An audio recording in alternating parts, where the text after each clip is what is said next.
사실은 제가 미국에서 뭐 긴 세월은 아니지만은 좀 지내면서 특별히 오바마 대통령이 있을 때 급격하게 미국 사회가 변했어요. 그때 대부분에서 동성애에 대한 최종 합헌 판결이 나고 했을 때인데 오바마 재임 기간이 불과 8년이거든요. 성경에서는 분명히 아담과 하와, 남자와 여자로 이루어지는 가정이라고 하는데 그것을 두 사람의 결합으로까지 이제 교단에서 먼저 그것이 바뀌어집니다.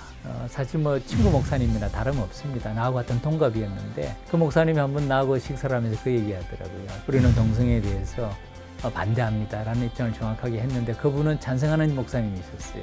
그 목사님이 식사 자리에서 하면서 패스트 강, 오늘날 이 동성애 문제, 이런 문제가 시대적인 조류가 아니냐, 대부분의 교회들이 다 받아들이지 않느냐, 목사님만이 이렇게 반대하는 것은 시대적인 흐름과 역행하는 것이 아니냐 하는 얘기를 하더라고요. 그때 로마서 12장 1절 말씀이 생각이 났어요. 너희는 이 세대를 본받지 말라 하는 말씀이 로마 시대 때뿐만 아니라 오늘 이 시대도. 그런데 한국 교회는 다행히도 말씀에 근거한 성경주의적인 교단들이 많기 때문에 우리 서울남노회에서 뜻을 같이 하는 6개 교회가 연합을 해서 동성애에 대한 그리고 정확하게 그 점에 대해서 성도들에게 알리는, 저는 미국에서의 차별금지법, 또 목사님 한 분은 영국에서 오랫동안 생활하시고 또 오신 목사님이 계셔서 영국에서도 이 동성애가 통과되고 난 다음에 학교 문제, 가정 문제, 자녀 문제들이 얼마나 많은 영향을 주는가에 대해서 말씀을 하셨고, 또 한 분은 우리 이전에 신사 참배 문제가 외압과 강압과 또 대의명분도 교회를 지켜야 된다는 명분으로 신사 참배가 국민 의례입니다 라는 포장에 속아서, 위장에 속아서 넘어갔던 그런 것들이 오늘날 우리는 뼈아픈 그것이 반성을 해야 되고 회개해야 되는 일이 되었던 것처럼 지금도 이 동성애 문제를 인권이라고 생각하지만은 사실은 인권을 포장한, 인권으로 위장된,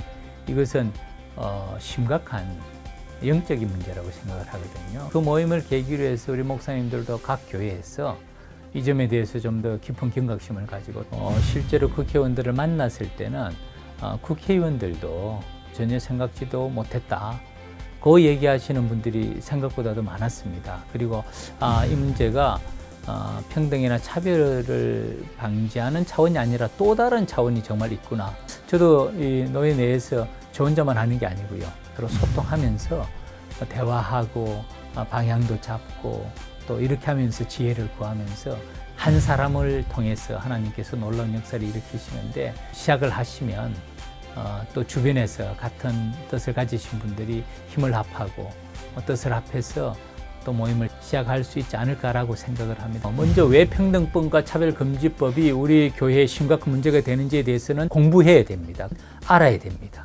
모르고서 어떻게 반대를 할 수가 있겠어요. 실정법으로 통과되고 나면 이것이 목회 환경에 어떤 영향을 줄지에 대한 심각성에 대해서 잘 모르는 것 같아요. 한번 법제화되고 나면 완전히 달라집니다. 사실 목사님들이 이것에 대한 심각성을 더 깊이 본다면 그냥 있을 수는 없습니다. 그런데 대다수 교회들이 침묵하고 그냥 조용히 있도록 합니다. 이게 제가 볼 때는 거대한 사탄의 정말 전략이에요. 아주 교묘한 전략입니다.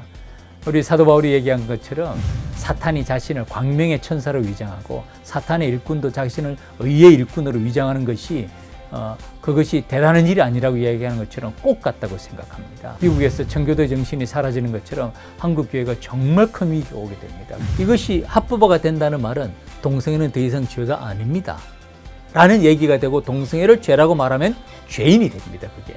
그것은 완전히 말씀을 떠나는 행위가 되거든요. 하나님의 기준이 사라집니다.